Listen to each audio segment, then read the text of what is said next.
Hello guys, आज हम पढ़ने जा रहे हैं हिंदी व्याकरण अध्याय 1 भाषा व्याकरण एवं लिपि का परिचय। मानव जाति के विकास के सुदीर्घ इतिहास में सर्वाधिक महत्व संप्रेषण के माध्यम का रहा है। किसका रहा है? संप्रेषण यानी कम्युनिकेशन। और वह माध्यम है भाषा। मनुष्य समाज की इकाई होता है तथा मनुष्यों से ही समाज बनता है। समाज की इकाई होने के कारण परस्पर विचार, भावना, संदेश, सूचना आदि को अभिव्यक्त करने के लिए मनुष्य भाषा का ही प्रयोग करता है। किसका प्रयोग करता है? भाषा का। ठीक है। यह भाषा चाहे संकेत भाषा हो अथवा व्यवस्थित ध्वनियों, शब्दों या वाक्यों में प्रयुक्त कोई मानक भाषा हो। भाषा के माध्यम से ही हम अपने भाव एवं विचार दूसरे व्यक्ति तक पहुंचाते हैं। किसके माध्यम से? भाषा के माध्यम से ही हम अपने भाव एवं विचार दूसरे व्यक्ति तक पहुंचाते हैं तथा दूसरे व्यक्ति के भाव एवं विचार जान पाते हैं। भाषा ही वह साधन है जिससे हम अपना इतिहास, संस्कृति, संचित ज्ञान, विज्ञान तथा अपनी महान परंपराओं को जान पाते हैं। संसार में संस्कृत, हिंदी, अंग्रेजी, बंगला, गुजराती, उर्दू, मराठी, तेलुगु, मलयालम, पंजाबी, उड़िया, जर्मन, फ्रेंच, इतावली, चीनी जैसी अनेक भाषाएं हैं। भारत अनेक भाषा भाषी देश है तथा अनेक बोली और भाषाओं से ही मिलकर भारत राष्ट्र बना है। संस्कृत हमारी सभी भारतीय भाषाओं की सूत्र भाषा है। कौन सी भाषा है? सूत्र भाषा। तथा वर्तमान में हिंदी हमारी राजभाषा यानी कि राजकार्य की भाषा है। सारे राजकार्य हिंदी भाषा में। ठीक है। हिंदी भाषा क्या है? हमारी राजभाषा है। भाषा के दो प्रकार होते हैं, पहला मौखिक व दूसरा कौन सा? लिखित। मौखिक भाषा आपस में बातचीत के द्वारा भाषणों तथा उद्बोधनों के द्वारा प्रयोग में लाई जाती है तथा लिखित भाषा लिपि के माध्यम से लिखकर प्रयोग में लाई जाती है। यद्यपि भाषा भौतिक जीवन के पदार्थों तथा मनुष्य के व्यवहार व चिंतन की अभिव्यक्ति के साधन के रूप में विकसित हुई है, जो हमेशा एक सी नहीं रहती, अपितु उसमें दूसरी ही बोलियों, भाषाओं से शब्दों का आदान प्रदान होता रहता है। जीवन के प्रति रागात्मक संबंध भाषा के माध्यम से ही उत्पन्न होता है। किसी सभ्य समाज का आधार उसकी विकसित भाषा को ही माना जाता है। हिंदी खड़ी बोली ने अपने शब्द भंडार का विकास दूसरी जनपदीय बोलियों, संस्कृत तथा अन्य समकालीन विदेशी भाषाओं के शब्द भंडार के मिश्रण से किया है। किंतु हिंदी के व्याकरण के विविध रूप अपने ही रहे हैं। हिंदी में अरबी, फारसी, अंग्रेजी और विदेशी भाषाओं के शब्द भी प्रयोग के आधार पर तथा व्यवहार के आधार पर आकर समाहित हो गए हैं। भाषा स्थायी नहीं होती, उसमें दूसरी भाषा के लोगों के संपर्क में आने से परिवर्तन होते रहते हैं। भाषा क्या? स्थायी नहीं होती। ठीक है। उसमें दूसरी भाषा के लोगों के संपर्क में आने से परिवर्तन होते रहते हैं। भाषा में यह परिवर्तन धीरे धीरे होता है और इन परिवर्तनों के कारण नई नई भाषाएं बनती रहती है। इसी कारण संस्कृत, पाली, प्राकृत, अपभ्रंश आदि के क्रम में ही आज की हिंदी तथा राजस्थानी, गुजराती, पंजाबी, सिंधी, बंगला, उड़िया, असमिया, मराठी आदि अनेक भाषाओं का विकास हुआ है। भाषा के भेद। जब हम आपस में बातचीत करते हैं तो मौखिक भाषा का प्रयोग करते हैं। कौन सी भाषा का प्रयोग करते हैं? मौखिक भाषा का प्रयोग। ठीक है। तथा पत्र, लेख, पुस्तक, समाचार पत्र आदि में लिखित भाषा का प्रयोग करते हैं। विचारों का संग्रह भी हम लिखित भाषा में ही करते हैं। भाषा कितनी? दो प्रकार की, मौखिक भाषा एवं लिखित भाषा। मूलतः सामान्य जन जीवन के बीच बातचीत में मौखिक भाषा का ही प्रयोग होता है। इसे प्रयत्न पूर्वक सीखने की आवश्यकता नहीं होती, बल्कि जन्म के बाद बालक द्वारा परिवार व समाज के संपर्क तथा परस्पर संप्रेषण यानी कम्युनिकेशन, परस्पर बातचीत होती है ना, संप्रेषण उसे कहते हैं। ठीक है। व्यवहार के कारण स्वाभाविक रूप से ही मौखिक भाषा सीखी जाती है। जबकि लिखित भाषा की वर्तनी और उसी के अनुरूप उच्चारण प्रयत्न पूर्वक सीखना पड़ता है, यानी कि मेहनत करनी पड़ती है लिखित भाषा को सीखने के लिए, लिखना पड़ता है अक्षरों को। इसलिए मौखिक भाषा की ध्वनियों के लिए स्वतंत्र लिपि चिन्हों के द्वारा ही भाषा का निर्माण होता है। भाषा और बोली एक सीमित क्षेत्र में बोले जाने वाली भाषा के स्थानीय रूपों को बोली कहा जाता है। बोली किसे कहते हैं? एक सीमित क्षेत्र में बोली जाने वाली जो भाषा होती है, भाषा के स्थानीय रूप को बोली कहा जाता है। सीमित क्षेत्र में बोली जाती है ये भाषा, क्या सीमित क्षेत्र में भाषा बोली जाती है। बोली को क्या कहते हैं? उपभाषा भी कहते हैं। ठीक है, कहा गया है कि कोस कोस पर पानी बदले 5 कोस पर बानी। कोस कोस पर तो पानी बदले और 5 कोस पर क्या? बानी, यानी कि वाणी भाषा। हर 5-7 मील पर बोली में बदलाव आ जाता है। भाषा का सीमित अविकसित तथा आम बोलचाल वाला रूप बोली कहलाता है, जिसमें साहित्य रचना नहीं होती तथा जिसका व्याकरण भी नहीं होता है, वह शब्दकोश भी नहीं होता। जबकि भाषा विस्तृत क्षेत्र में बोली जाती है, यानी बोली या उपभाषा में कोई व्याकरण नहीं होता, शब्दकोश भी नहीं होता है। ठीक है, या फिर इसमें जिसमें कोई साहित्य की रचना भी नहीं होती है, ये सारी क्या कहलाती है? बोली। ठीक है, तथा उसमें साहित्य उसका व्याकरण शब्द। जबकि भाषा है क्या है? विस्तृत क्षेत्र में बोली जाती है, उसका व्याकरण तथा शब्दकोश होता है तथा उसमें साहित्य लिखा जाता है। किसी बोली का संरक्षण तथा अन्य कारणों से यदि क्षेत्र विस्तृत होने लगता है तथा उसमें साहित्य लिखा जाने लगता है तो वह भाषा बनने लगती है तथा उसका व्याकरण निश्चित होने लगता है। अब हिंदी की बोलियाँ। हिंदी केवल खड़ी बोली का ही विकसित रूप नहीं है, बल्कि जिसमें अन्य बोलियाँ भी समाहित है, जिनमें खड़ी बोली भी शामिल है। ये निम्न प्रकार है: पूर्वी हिंदी, जिसमें अवधी, बघेली तथा छत्तीसगढ़ी शामिल है। दूसरा है पश्चिमी हिंदी। पश्चिमी हिंदी में खड़ी बोली, ब्रज, बांगरू, हरियाणवी, बुंदेली तथा कन्नौजी शामिल है। बिहारी, तीसरा है बिहारी। बिहारी की प्रमुख बोलियां मगही, मैथिली तथा भोजपुरी है। और चौथा है राजस्थानी। राजस्थानी की मेवाड़ी, मारवाड़ी, मेवाती तथा हाड़ौती बोलियां शामिल है। कुछ विद्वान मालवी, ढूंढाड़ी तथा बागड़ी को भी राजस्थानी की अलग बोलियां मानते हैं। पांचवा पहाड़ी। पहाड़ी की गढ़वाली, कुमाऊनी तथा मंडियाली बोलियां हिंदी की बोलियां हैं। इन बोलियों के मेल से बनी हिंदी ही 14 सितंबर 1949 को भारत की राजभाषा स्वीकार की गई। इन बोलियों के मेल से बनी हिंदी ही 14 सितंबर 1949 को भारत की राजभाषा स्वीकार की गई। भारत की हिंदी को भारत की राजभाषा कब स्वीकार किया गया? 14 सितंबर 1949 को। विभिन्न बोलियों के मेल से बनी हिंदी की भाषाई विविधता के कारण ही हिंदी के क्षेत्रीय उच्चारण में विविधता पाई जाती है।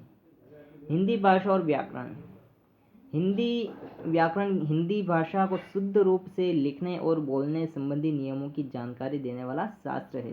किसी भी भाषा को जानने के लिए उसके व्याकरण को भी जानना बहुत ही आवश्यक होता है। हिंदी की विभिन्न ध्वनि, वर्ण, पद, पदांश, शब्द, शब्दांश, वाक्य, वाक्यांश आदि की विवेचना तथा उसके विभिन्न घटकों, प्रकारों का वर्णन हिंदी व्याकरण में किया जाता है। हिंदी व्याकरण को मोटे तौर पर वर्ण विचार, शब्द विचार, वाक्य विचार आदि 3 वर्गों में विभाजित कर इनके विभिन्न पक्षों पर विचार किया जाता है। नागरी लिपि का परिचय एवं वर्तनी। भाषा की ध्वनियों को जिन लेखन चिन्हों में लिखा जाता है उसे क्या कहते हैं? लिपि कहते हैं। लिपि किसे कहते हैं? भाषा की ध्वनियों को जिन लेखन चिन्हों में लिखा जाता है उसे लिपि कहते हैं। अर्थात किसी भी भाषा की मौखिक ध्वनियों को लिखकर व्यक्त करने के लिए जिन वर्तनी चिन्हों का प्रयोग किया जाता है वह लिपि कहलाती है। अर्थात किसी भी भाषा की मौखिक ध्वनियों को लिखकर व्यक्त करने के लिए जिन वर्तनीय चिन्हों का प्रयोग किया जाता है वह लिपि कहलाती है। संस्कृत, हिंदी, मराठी, कोंकणी, गोवा, नेपाली आदि भाषाओं की लिपि देवनागरी है। किस किस भाषा की लिपि देवनागरी है? संस्कृत, हिंदी, मराठी, कोंकणी, नेपाली, इन सभी भाषाओं की लिपि कौन सी है? देवनागरी। इसी प्रकार अंग्रेजी की लिपि कौन सी है? रोमन लिपि। पंजाबी की लिपि गुरुमुखी और उर्दू की लिपि फारसी है। भारत सरकार के अधीन केंद्रीय हिंदी निदेशालय ने अनेक भाषाविदों, पत्रकारों, हिंदी सेवी संस्थानों तथा विभिन्न मंत्रालयों के प्रतिनिधियों के सहयोग से हिंदी की वर्तनी का देवनागरी में एक मानक स्वरूप तैयार किया है, जो सभी हिंदी प्रयोक्ताओं के लिए समान रूप से मान्य है। देवनागरी लिपि का निर्धारण। मानक रूप। स्वर अ, आ, ई, उ, री, ए, ऐ, ओ, औ, ये क्या है? स्वर है। मात्रा है। अ की कोई मात्रा नहीं होती है। अ की कोई मात्रा नहीं होती। इसके अलावा आ की मात्रा होती है, की छोटी, की बड़ी, की छोटा होगी, बड़ा होगी। फिर री की मात्रा, फिर ए, ऐ, ओ, औ। फिर अनुस्वार में अम की मात्रा होती है। बिंदी टाइप, ठीक है। अम की मात्रा क्या है? अ के ऊपर बिंदी, अम। जैसे अंश, अंदेशा, संपदा, हंस। अनुनासिक चंद्र बिंदु है। जैसे हंसना, धुआं, चांद। विसर्ग अह। जैसे अधोगति, दुख, मन स्थिति। व्यंजन क, ख, ग, घ, च, ज, ञ, ट, ठ, ड, ढ, ण, ट, ठ, ड, ढ, ण, त, थ, द, ध, ट, ठ, ड, ढ, अढ़। ढ के बाद क्या है? ये अढ़, ठीक है। अण, फिर अण, फिर त, थ, द, ध, न, प, फ, ब, भ, म, य, र, ल, व, श, स, ह।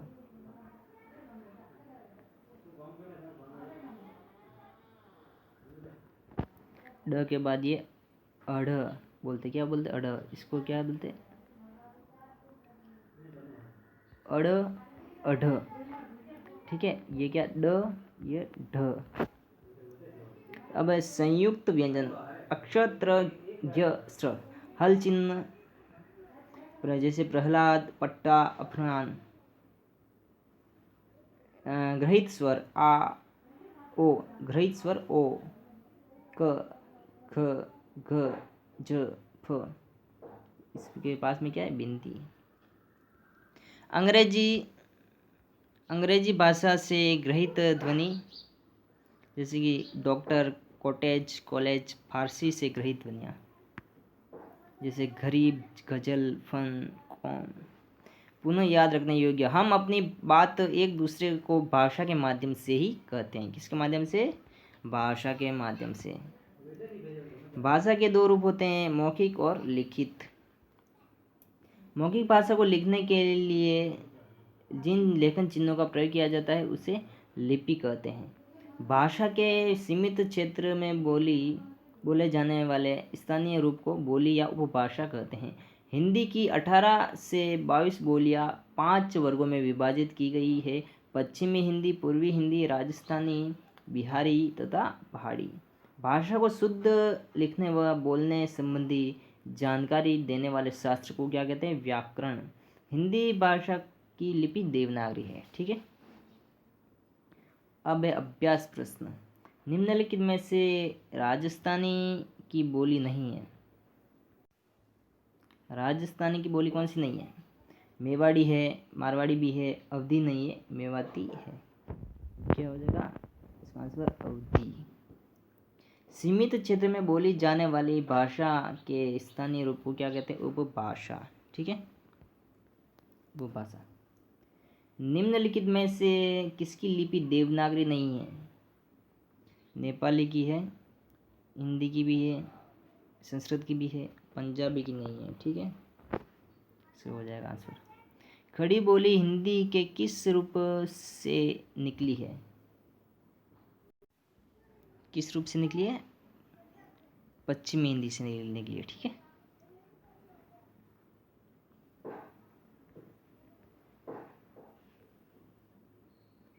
भाषा प्रश्न संख्या 5 भाषा किससे कहते हैं?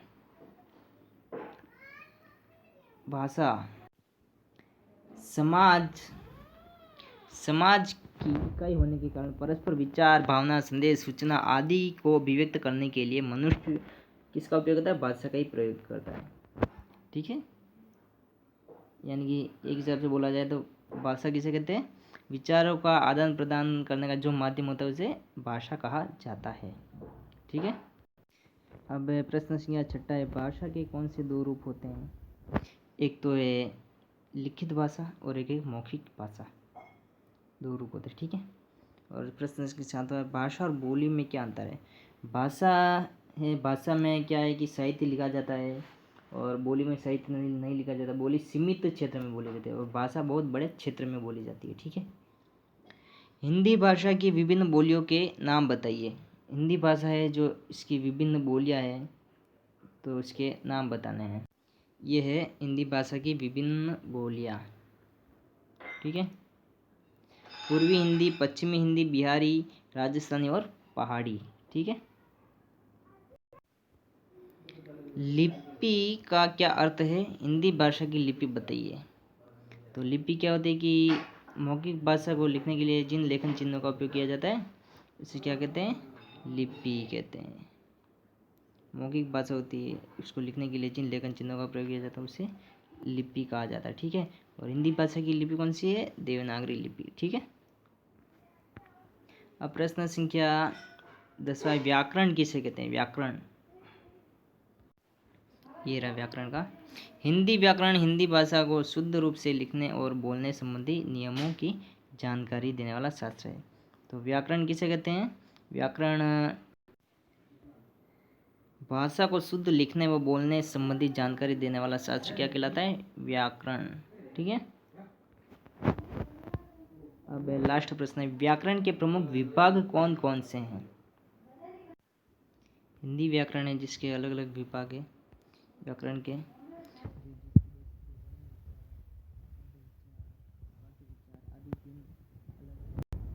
इनमें व्याकरण को बांटा गया है। ठीक है, हिंदी व्याकरण को। इस प्रकार से हमारा ये अध्याय खत्म होता है, भाषा, व्याकरण और लिपि का परिचय। ठीक है, वीडियो अच्छा लगा हो तो इसे लाइक करें, शेयर करें और कमेंट करके बताएं। ठीक है, धन्यवाद। जय हिंद, जय भारत, वंदे मातरम।